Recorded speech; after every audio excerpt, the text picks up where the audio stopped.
位观众朋友，大家好，欢迎收看《Go Go Go》哈 boy， 你有听到你爱上吗？就会记得火鸡。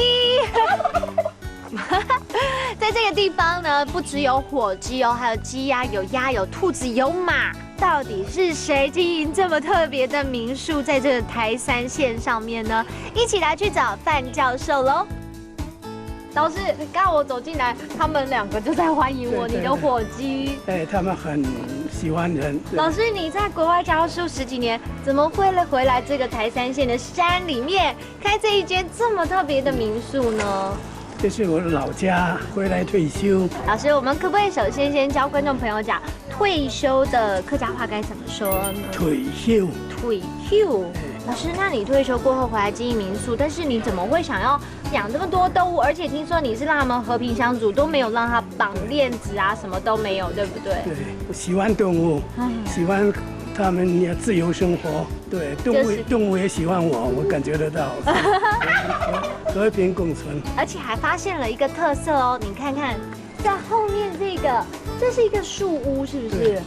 这棵树是，别的都是我种的。然后你再依着它的树形盖了这个房子。对。那树的客家话，树儿，树儿，他好像也会讲。而且老师呢，特别是退休后回家乡经营民宿，老师这句话让你来教观众好不好？退休後轉家鄉經營民宿。退休後轉家鄉經營民宿。哇，老師好厲害哦！ Hello， 各位观众朋友们，今天呢，我们来到老师的民宿啊，这真的是一个天堂哎，好多动物一起和平相处，而且这民宿真的好棒。当然喽，认识新的词，一起来复习一遍吧。来看到第一个就是退休，退休，退休。第二个呢就是树，树儿，树儿。